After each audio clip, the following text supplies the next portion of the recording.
इतनी चिढ़ है। 2029 में हम फिर दो हाथ करेंगे, चाहे वो कांग्रेस की प्रत्याशी हो या आजसू के हो। सरकार बदलने में समय नहीं लगता है। अगर सरकार बदल गई तो मोड टीट फॉर टेट वाला रहे तो पता नहीं आपका पोस्टिंग कहाँ करेगा, नहीं करेगा, ठिकाना नहीं। सबसे बया खेपा कार्यकर्ता हम नहीं है। अगर हम खाली एक इशारा करते तो की भेद लड़की कोई नहीं जाना है। ये मांडू वाले विधायक है, ये तो हमारा नामे से अपना मुंह काट के पार खुला। अभी मान के चलिए हम ही विवाह नहीं किए हैं, कल को अगर विधायक जी का दूर का साली से हमारा बिया हो गया, कभी मुंडन करने ससुराल जाना हुआ तो क्या बोलेंगे, नहीं डुमरी विधायक लाइन में लगे हैं, हम दूसरा लाइन में लगेंगे। गर्दन का बलिदान देकर अपनी गर्दनों को कटा के ये राज्य बनाया। राज बनने के बाद भी सीधे सर पे गोलियां मारी जा रही है। ये लोकतांत्रिक देश है। अभी अपने गांव को बचाने का समय है। अभी देवरानी जेठानी में मुंह फुलाने का समय नहीं है। आज आप देख लीजिए क्या नहीं हो रहा है। इतना कमीशन का सेमो लोग भूखा हो गया। सेमो यानी जब मुख्यमंत्री के शागिर्द होते हैं तो डायरेक्ट वीडियो और सीओ को फोन करते हैं और उन्होंने ये कह के रखा है कि विपक्ष के जो नेता है उनकी बातों को अनसुना करना है। तो मैं ऐसे पदाधिकारियों को मन से कहूंगा, याद रखिएगा, सत्ता किसी एक जगह टिक के नहीं रहती है। इसीलिए आप जो ईमानदारी पूर्वक काम उसको करिए, नहीं तो सत्ता बदलती है। और हम चाहेंगे कि जब सत्ता बदले तो आप लोग इतना अनसुना मत कीजिए जनता को कि आपको फिर बदलने के लिए जगह नहीं मिलेगा। इसलिए जो भी ब्यूरोक्रेट्स के लोग आज सरकार के इशारे पे काम कर रहे हैं, ठीक है, क्योंकि सरकार के आप अंग हैं और सरकार का सम्मान आपका कर्तव्य है, लेकिन आप विधायिका को इग्नोर नहीं कर सकते हैं। आप जनता की समस्याओं को इग्नोर नहीं कर सकते हैं, क्योंकि सत्ता बदलते देर नहीं लगती है। और जब सत्ता बदलेगी, क्या पता जब सत्ता बदलेगी और उसमें अगर कोई टीट फॉर टेट वाला नेता आ जाए तो दिक्कत होगा।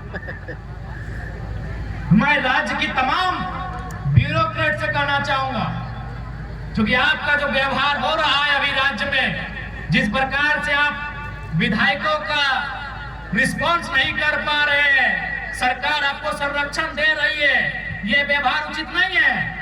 सरकार बदलने में समय नहीं लगता है। अगर सरकार बदल गई और कोई एक दो नेता या मंत्री जो सरकार में आएगा बदल के, अगर उसका मोड टीट फॉर टेट वाला रहे तो पता नहीं आपका पोस्टिंग कहाँ करेगा, नहीं करेगा, ठिकाना नहीं है। इसलिए दुर्भावना से मत काम कीजिए। ठीक है, अगर मुख्यमंत्री का आप अगर 10 को बात सुनते हैं तो बाकी जो क्षेत्र के जनप्रतिनिधि हैं उनकी कम से कम आधी बातों को सुनने का काम कीजिए, क्योंकि सत्ता एक जगह स्थायी नहीं होती है। तो आज रामगढ़ के इस पावन धरती में आप सभी से आग्रह होगा, आप सभी से यही निवेदन होगा कि आज रामगढ़ से जो जनादेश मिला है उस जनादेश का सम्मान करते हुए, उसका मान रखते हुए, और याद रखिएगा प्रत्याशी भले एक थे, क्योंकि वो नियम है कि कोई एक ही व्यक्ति कैंडिडेट हो सकता है, लेकिन उसके एक एक वोट में आपके एक एक कदम,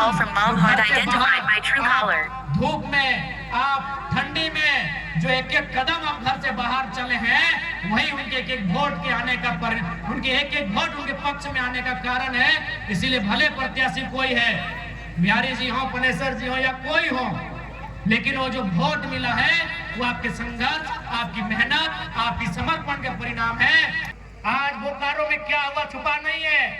बताइए, बोकारो जिसे आप लोग BSL के नाम से जानते हैं, जिस प्लांट को पूरी दुनिया में, पूरे एशिया में जाना जाता है, बोकारो के लोगों ने 1-2 एकड़ नहीं, 33,000 एकड़ जमीन देने का काम किया है। लेकिन आज क्या मिला, जो कि शर्मनाक है, दुर्भाग्य है कि सियासत के लाठी से जान से मार दिया गया। ये आज विस्थापितों को परिणाम मिल रहा है, उनको जमीन के बदले। इसलिए आज आवश्यकता है कि लड़ाई को अंतिम बार, लड़ाई के लिए जो हम तैयार हो रहे हैं, इस लड़ाई को अंतिम बार मजबूती के साथ लड़ा जाए, ताकि आने वाले भविष्य में फिर हमारी आने वाली पीढ़ी को ये बार बार लड़ना नहीं पड़े।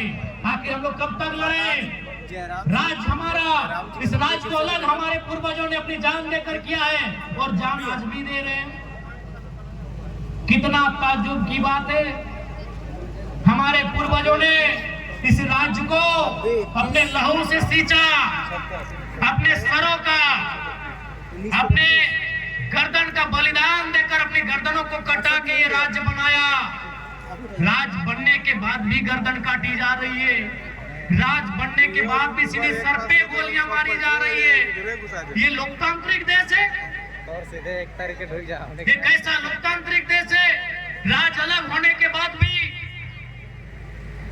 तमाम नियम कानूनों के बाद भी आज एक विस्थापित मामूली, अरे चौथे ग्रेड की नौकरी मांगने के लिए धरने पर बैठते हैं। नौकरी तो दूर की बात, नियोजन तो दूर की बात, मुआवजा दूर की बात, आवास दूर की बात, जान से मार दिया जाता है। ये इस राज्य की कड़वी सच्चाई है, ये झारखंड की कड़वी सच्चाई है कि आज जमीन भी आपका लेंगे और लहू भी आपका लेंगे और भविष्य में भी आपका ही लेंगे। इसलिए आज झारखंड के जनमानस को आवश्यकता एक सूत्र में बनकर विस्थापित की लड़ाई हो।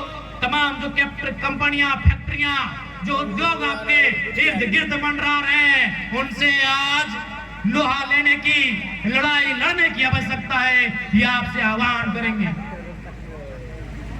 और मैंने पहले कहा है, जो दो विधायक अभी भले हमारे विरोधी हैं, लेकिन जब विस्थापन का मामला आएगा, हम कभी इस बात को लेकर परहेज नहीं करेंगे कि वो हमारे बीच ना आए, क्योंकि आज विस्थापन के क्षेत्र में लड़ाई एकजुटता के साथ लड़ने की आवश्यकता है।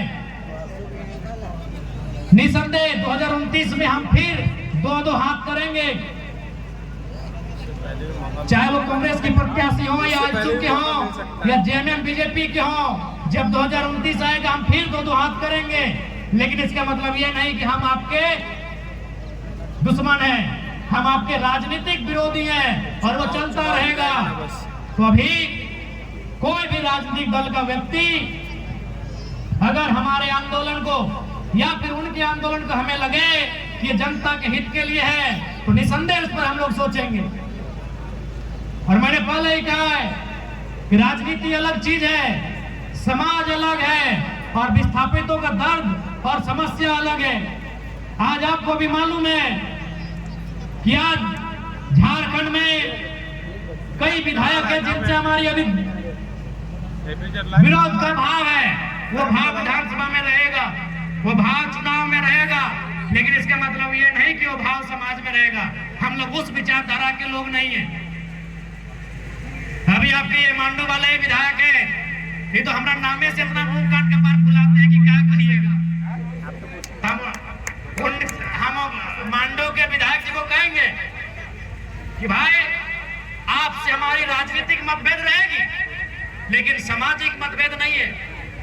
अभी मान के चलिए हम ही विवाह नहीं किए हैं, कल को अगर विधायक जी का दूर का साली से हमारा ब्याह हो गया तो क्या, अगर मान के चले कभी मुंडन करने ससुराल जाना हुआ तो क्या बोलेंगे, नहीं डुमरी विधायक लाइन में लगे, हम दूसरा लाइन में लगेंगे। तो बड़ी मुंह कान कपार फुलाते हैं। उनके दो चार कार्यकर्ता भी आए हैं, तो उनको संदेश दीजिएगा कि जनता के लिए काम करें। बाकी 29 सामने आएगा, दो हाथ करेंगे, कोई समस्या नहीं है। लेकिन हम लोग उस भावना से, दुर्भावना से राजनीति में नहीं आए हैं। हम लोग जनता की समस्या के समाधान के लिए आए हैं और उस समाधान ही हमारा पहला लक्ष्य होगा। इस बात को कहना चाहेंगे। इसलिए आज क्योंकि अब कुछ ही पलों में ऐसा लगता है कि रामगढ़ में नए नए आंदोलनों की शोर सुनाई देगी। नए नए आंदोलनों का रामगढ़ की धरती में आगाज होगा। इसलिए हम चाहेंगे कि रामगढ़ के तमाम हमारे साथीगण, दीदीगण सभी बैठे और बैठकर निष्कर्ष निकालें। क्योंकि लोगों ने जो हमें वोट दिया है उनसे पूछिएगा, क्या उन्होंने हमें विधायक बनाने के लिए वोट दिया है? नहीं, उन्होंने हमें इसलिए वोट दिया है कि उनको लगता है इनको वोट देंगे तो हमारे हक अधिकार की रक्षा होगी। इसलिए आज चुनाव पार हो चुका है, अब हमें भी आपसी जो अंतःकलह है उसे दूर करते हुए चाहिए कि रामगढ़ में जो नई रूपरेखा तैयार होगी आंदोलन को लेकर उसे धार दिया जाए। मैं आपसे यह आह्वान करूंगा। चूंकि समय फिर हमें डुमरी वापस जाना, आज लगभग बहुत सारे कार्यक्रम हैं और ये आपकी दुआ है, आपकी प्रार्थना है कि हम लोग इतना दौड़ पा रहे हैं। हमारी जगह शायद कोई दूसरे विधायक होते ही अपनी प्रशंसा नहीं कर रहे हैं तो शायद वो बेड रेस्ट में होते। एक दिन में 4-5 जिला में जाके उपस्थित होना आसान काम नहीं होता है। अभी रामगढ़ जिला मांडो, फिर गोमिया होकर निकलेंगे, बिशुनगढ़, बेरमो, डुमरी होते हुए टुंडी, बागमारा। एक दिन में औसत 7-8 विधानसभा का चक्कर काटना पड़ता है, क्योंकि लोगों ने अपेक्षा के साथ वोट दिया है। और हम लोग जितनी रात तक सामर्थ्य रहता है, 2-3 बजे रात तक भी संभव है तो हम लोग प्रयास करते हैं उनका समस्या अगर है तो सुने, वहां खड़ा हो। इसलिए समय का थोड़ा अभाव है। बाकी इतना ही कहेंगे कि रामगढ़ में जो हमें जनादेश मिला है उस जनादेश का एक ही कारण है कि रामगढ़ की शोषित वंचित लोगों ने आपको वोट किया है। ऐसा नहीं है कुछ संपन्न लोगों ने भी हमारी विचारधारा के कारण वोट किया है, उनका धन्यवाद। कुछ लेकिन मैक्सिमम जो लोग हैं वो शोषित वंचित हैं जिन्होंने आपको वोट किया है। मैक्सिमम वो शोषित वंचित लोग हैं, वे हालात से मारे, वो दुखियारे लोग हैं जिन्होंने आपको वोट किया है, जिन्होंने हमें वोट किया है। इसलिए आज हमें आवश्यकता है रामगढ़, मांडू, बड़कागांव, ये 3 विधानसभा इस जिला में आते हैं। रामगढ़ पूरा, मांडू और बड़कागांव आधा आधा आता है। तो निसंदेह ये तीनों विधानसभा आने वाले दिनों में विस्थापन की एक समस्या का सामना करेंगे और उस समस्या का निदान हम तभी पाएंगे जब हम उस लड़ाई को उस दिशा में लड़ेंगे। इसलिए समय का थोड़ा अभाव है। इसके बाद पुनः हम लोग को कई कार्यक्रमों में शिरकत होने जाना है। आज के इस कार्यक्रम के संचालन के लिए, ट्रांसपोर्ट के लिए, आंदोलन होना चाहिए था हिस्सेदारी के लिए, लेकिन झारखंड के लोगों के साथ ये सौतेला व्यवहार है कि हम लोग बिजली, सड़क, पानी के लिए आंदोलन कर रहे हैं। इसलिए आज झारखंड के जनमानस को भी चेतना चाहिए कि आप इस भूभाग के मालिक हैं। अब आंदोलन जब भी हो मालिकियत के लिए होना चाहिए, मालिकाना हक के लिए होना चाहिए। ये झारखंड वासियों को मैं कहना चाहूंगा। और आज ये दौर बदला है, ये समय बदला है, हमारी सोच बदली है। आज कुछ दिन पहले गोला की बहन लोग थी, कितना सुंदर रूप से अफसर के सामने आंख से आंख मिलाकर बात कर रही थी कि नहीं? तो ये तो इस दौर को हमने बदला है। भले हम लोग श्रेय लेना पसंद नहीं करेंगे, लेकिन ये सच्चाई है कि राजनीति में जयराम महतो के एंट्री से ये तो हुआ है कि 16, 15, 17 साल की लड़कियां भी जीएम रैंक के अधिकारी से आंख मिला के बात कर पा रही हैं। ये हुआ है, इसको मानना होगा। अधिकारियों से बात करने में हमें संकोच लगता था। होने हम माई बाप करके बात करते थे, सर करके बात करते थे। आज ये दौर आया है कि हम आंख दिखा के बात करते हैं, रवाब से बात करते हैं और उन्हें बताते हैं यूर सर्वेंट। हम उन्हें बताते हैं ये तो बदला हुआ है। और इतना तो जरूर कहेंगे, जितना जेल कैंप के विधायकों की संख्या बढ़ेगी, जितना जेल कैंप पार्टी मजबूत होगा, इस राज्य में यहाँ के लोगों का हक अधिकार को उतनी मजबूती मिलेगी। ये आपको कहना चाहेंगे। पहले कोई भी घटना होती थी मजदूरों के साथ तो क्या होता था, क्या नहीं होता था, कोई नहीं जानता है। आज अगर एक मजदूर को खरोच भी आता है तो उसके लिए एक जोरदार आंदोलन होती है, जोरदार लड़ाई होती है और कंपनी को बाध्य होकर मुआवजा देना पड़ता है। एक सा माहौल क्रिएट हुआ है। और बिल्कुल रामगढ़ में तो हमारे भाई लोग तो है ही, हमारी दीदी लोगों ने अच्छा खासा मोर्चा संभाला है।